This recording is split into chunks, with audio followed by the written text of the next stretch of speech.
What's up, guys? It's GOB Universe. It's that time of the week again, and we're about to get started on another episode of Samurai Jack, the final season.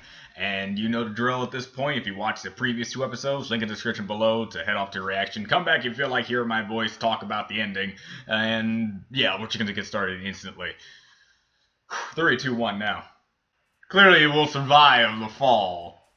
So if that means if he can survive the fall, the possible three can survive them. Survive it as well. Oh man, yeah, I love these episodes so much. They bring out so much of what I loved about Samurai Jack back when it was on TV all those years ago, and it's like now that it's here and it's finally gonna end properly. Yes, everything is great. This is one of my favorite reactionary series I'm doing right now, guys. I get excited every single week this comes on. Oh man. Alright, as a brief overview of all that we just encompasses is just Jack recovering, them following the trail they left, Jack being prepared this time, taking them all out in this episode. Sure, we don't have all of them being confirmed kills. The 3 that fell off the mountain, more than likely, like a good, if bare minimum, one of them died from the fall. Getting real generous, saying they both, at least 2 of them survived, and just for wishful thinking on the girl that I think is special and like a sort, and also my roommates think, or kind of like they're supposed to do something with her character. She probably survived, but we can also be wrong about that. It's just probably just like showing that they know nothing about the outside world besides what they've been through in that cave. Just training and training and training. As soon as, and it's even when they see an animal, they just wonder what it is, what's its master. Should we kill it? Is it right to kill it? This is that thing. Oh, that thing's gonna kill it. No, it doesn't kill it. What's going on? I'm so confused. Those sort of things is, in that moment, it was both hilarious and understandable, and I love both those aspects. And as soon as they get to Jack, Jack showing us it's sick. They call him off guard the first time, and he was just out of his game. He was a little rusty at that time, but he found himself again. And how he found himself? Treated them like any other thing that tried to kill him. No mercy. No mercy. Doesn't matter if you're full of life and flourishment and a human. It doesn't matter if you're a robot. He's gonna treat you with the exact same equality. You could say equality. Whether you be a male, female, robot, you're dead. If you're trying to kill him, he's gonna try to kill you too. That's how it is. I like that. It's great. And I like what they did with Jack's subconscious self, as you could say. It's kind of, the Jack that looks like the old Jack from previous seasons. And the other, they always seem to like do a stylistic choice of like how his art is done. Especially here, he really reminds me a lot of Aku right now. Like just him being very tall and very angular to the point where it's like he's very dynamic in his movements and what he does, and it's like they really it looks like they had fun drawing him and what he does, and it's just, it really shows how much of a demon that side of him is becoming, because he's trying to fully understand everything that's going on. 50 years can do a lot to a mind. 50 years can do a lot to a mind, especially if you have not aged and you're trying to get something done and you haven't gotten it done. As they usually say, definition of insanity is doing something over and over, expecting a different result, and you're not getting it. He's doing this over and over, trying to kill Aku. Aku's not doing it. Trying to kill Aku. Aku escapes. Trying to kill Aku. Aku escapes. Over and over and over again, and he's really wondering. This internal conflict is incredible to see with Jack, especially seeing this is the final thing. I want to see how he gets out of this. If he gets out of this, they could actually pull off they can pull the wool over our eyes and say, yeah, Jack fails. Done. I'd be upset. I'm pretty sure most people would be upset, but that's just it. This series gives off the feeling of it possibly going that route. You can't just say, well, Jack's gonna get back to the past and beat Aku. We're just along for the ride for it. No, I like seeing the struggle and the possibility of him actually failing. It's heart-wrenching. It's the point of this series. And some people, I read in some comments of certain, like, other reactionary things of the second episode, saying they kind of broke the serious tone when they showed Aku in the second episode. And I get that. When they showed Aku and just him being all nonchalant, it's just like, at least they confirmed. He said he destroyed all the time portals.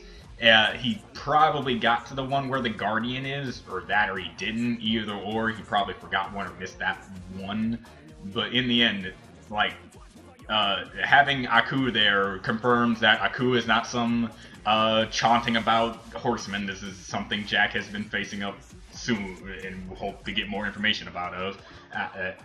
Aku's still doing this thing, getting like subjects coming to his domain, giving them offerings, stuff like that. I remember certain episodes where that happened. You just get Aku.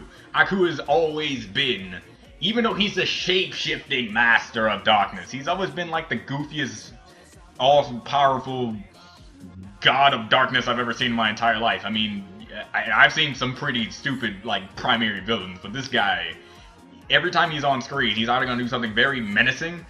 Primary moment when he does something, the two primary moments that come out of the top of my head when he did something, like, truly, like, I don't care, I'm evil kind of thing. Zalgo. If you remember Zalgo, he's the guy who has the spirits and stuff, and then Jack had to defeat him by releasing the spirits out of him. When Zalgo came back and begged for forgiveness for Aku, he's just like, no, and he just kills him. That's what a real villain would do. He would not give a failure a second chance. He would just kill him, just like that. That showed Aku's ruthlessness, and yet, in a very same way, it still is goofiness. It's just like, he didn't do it like very, like, menacingly, like Lord Sith, like, electrifying, making him suffer. He's just like, dead. You failed me. Nope.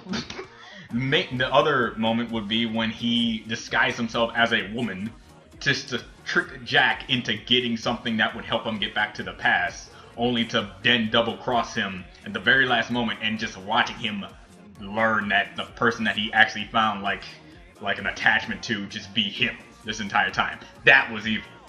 That had to be like, whoa, alright.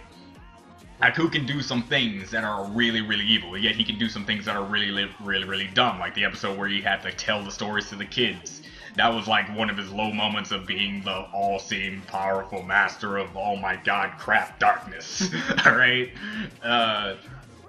So, yeah, with Aku, you can break up the serious tone, but that's just Aku. I can also notice that when it comes to the flip movement, they're not as fluid as I remember it. I don't know if that's just me. I don't remember every single episode Aku was in, but I always remembered his mouth always being like almost frame by frame moving and just mouthing off every single word that he does. I could be wrong about that. There could be episodes where they kind of got lazy with his mouth movement, but in that episode it just seemed too prominent that his mouth wasn't as animated as he usually is. But I understand like the different style of choice and whatnot, different animation style to it.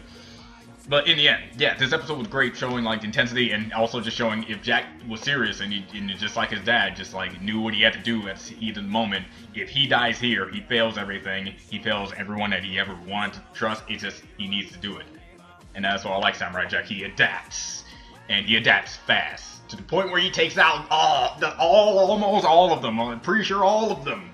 Until we see in the next episode that probably one of them survived or something like that. All of them, this one episode. Prep time, none of that, just instantly 2 of them dead. I love that. I love that, Jack. Oh, that's why I love this guy. So, if anything, I would love to see Samurai Jack in a death battle, because many people would want Samurai Jack in a death battle, as I've been reading in the comments of death battle, and I want him in death battle. Jack deserves to be in death battle. He has some good reaction speed, good skills, that sword can tear apart anything unless they have magic runes on it. I mean, that's great. And plus, he can apparently cut through adamantium. The Ultrabots, they were made of adamantium, and he cuts through them. Yes! All the yes on that, alright? That means he could beat Wolverine. Think about that. Think about that. Since his blade can cut through adamantium, he can beat Wolverine in tests of skill with blades, alright? That just makes things way more intense than I actually thought about before. Because Raiden can do it because, you know, his blades can, like, you know, damper it and all that stuff. But think about that. I actually want someone to answer this question. Who do you think would win in a fight, Samurai Jack or Wolverine? I actually want that as a legit question, because since he can cut through adamantium, as confirmed in the episode with the Ultrabots, can he beat Wolverine? Do you think Wolverine is a better all-around fighter against Samurai Jack? And Samurai Jack has fought like some characters sort of like Wolverine in his time. I'm pretty sure he has. So yeah, in the end, that's just me just gushing about how great this episode was. This really got me excited for next episode and what they're gonna do next with the characters. I think I said this before, but the Scotsman has been confirmed. Just, I don't know where he's gonna show up, and I can't wait until he does. So, this is Do You Want to Be a Universe? I'll see you next time. This has been great. This is awesome. I hope you guys are enjoying the series as much as I am. I'll see you next time. Bye.